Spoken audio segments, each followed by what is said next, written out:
Hey students, welcome to our YouTube channel pro classes. तो students, आज हम बात करने वाले हैं पर्यावरण और पारिस्थितिकी के बारे में, इन्वायरमेंट और इकोलॉजी के बारे में।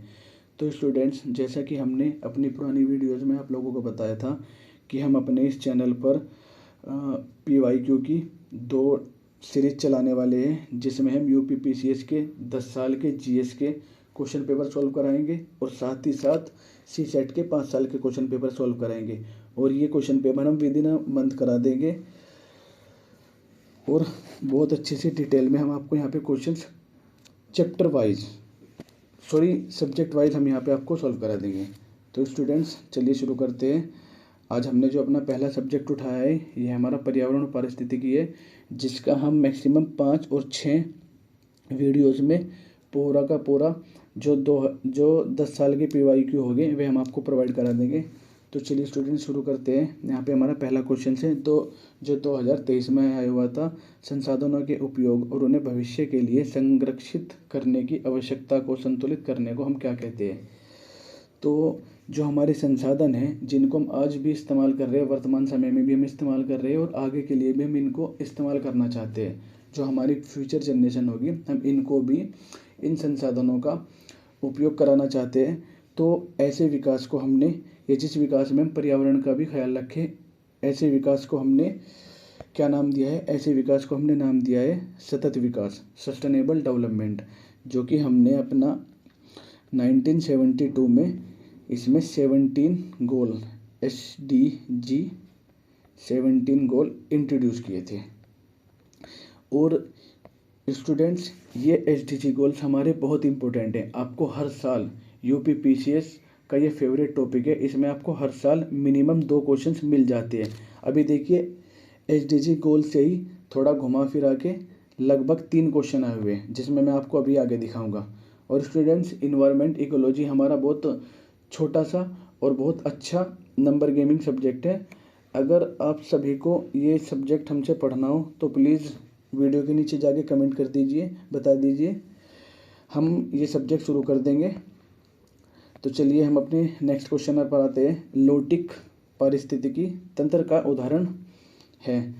लोटिक पारिस्थितिकी तंत्र हमारा वह तंत्र होता है जहाँ पर हमारा मीठा पानी पाया जाता है, या वह पानी हमारा हमेशा गतिमान अवस्था में होता है, या सतत वाहिनी टाइप होता है।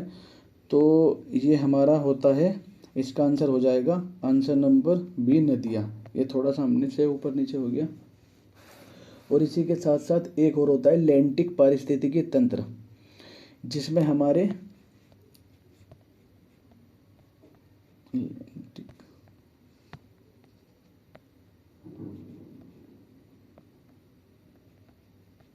पारिस्थितिकी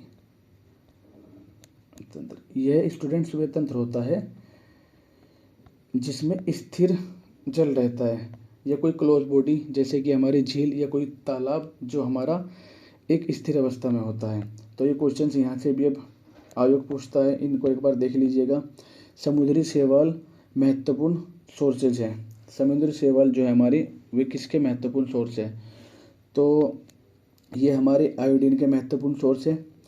उसी के साथ साथ क्वेश्चन नंबर 4, जल प्रदूषण निवारक एवं नियंत्रण अधिनियम निम्नलिखित में से किस वर्ष अधिनियमित किया गया था?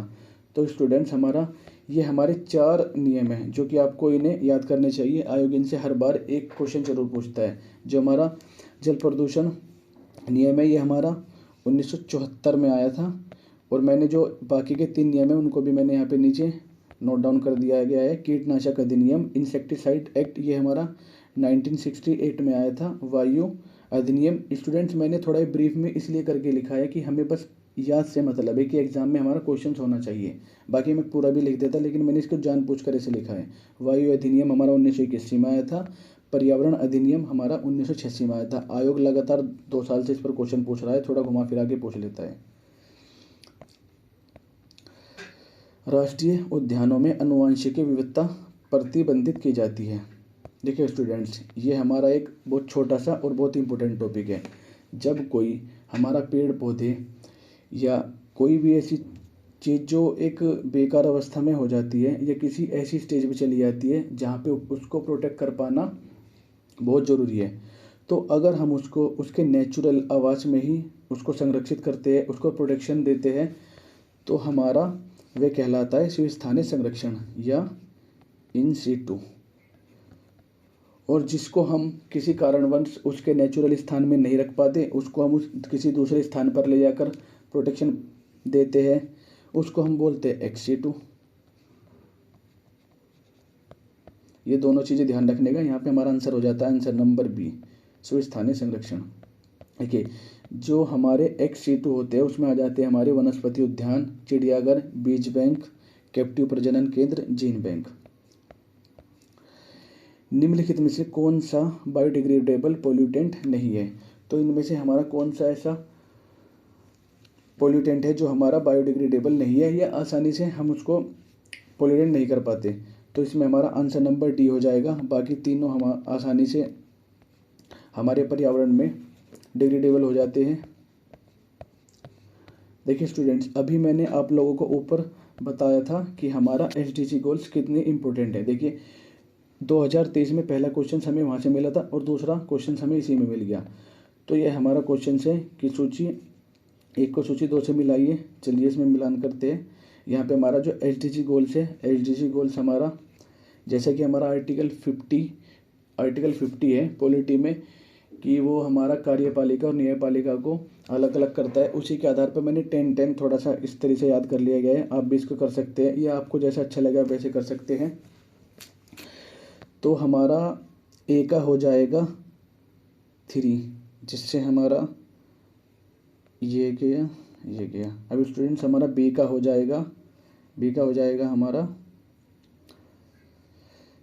1, बी का हो जाएगा हमारा 1। अब देखिए किसमें ये हमारा, इसमें तो हमारा ये गया, आंसर हमारा इसका बी हो गया। ये हमारे 17 एसडीजी गोल्स है। स्टूडेंट्स आप इनको प्लीज़ पढ़ के जाइए। आपको इनमें से एक क्वेश्चंस, मिनिमम एक क्वेश्चंस तो मिलेगा ही मिलेगा, और किस्मत अच्छी रही तो 2 क्वेश्चंस भी मिल सकते हैं। अब देखिए इसी वर्ष 2 क्वेश्चंस हो चुके हैं। तीसरा क्वेश्चन, एसडीजी गोल्स 2030 तक हासिल किए जाने वालों में से कौन से शामिल नहीं है?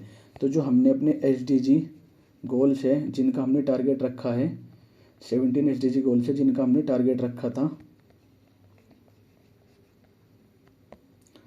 2030 तक, उनमें हमारा कौन सा नहीं है? उनमें हमारा अंतरिक्ष अनुसंधान नहीं है।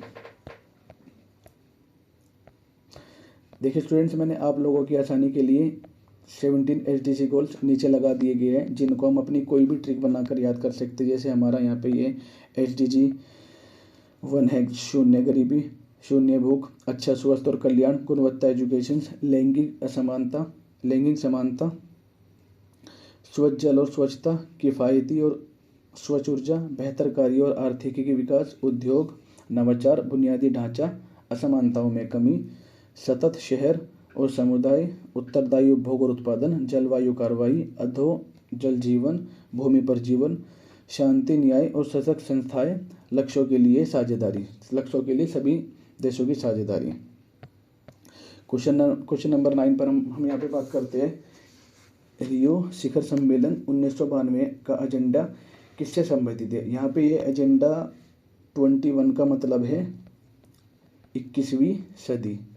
तो 21वीं सदी कैसी होगी उसके रिगार्डिंग यहाँ पे हमारा 1992 में हमारा एक रियो शिखर सम्मेलन हुआ था, जिसमें हमने ये तय किया गया था कि हमारी 21वीं सदी कैसी होगी, और इस पर हमने पोल्यूशन को लेके काफ़ी काम किया था, जिसको हम यहाँ अपना जियो समिट भी बोलते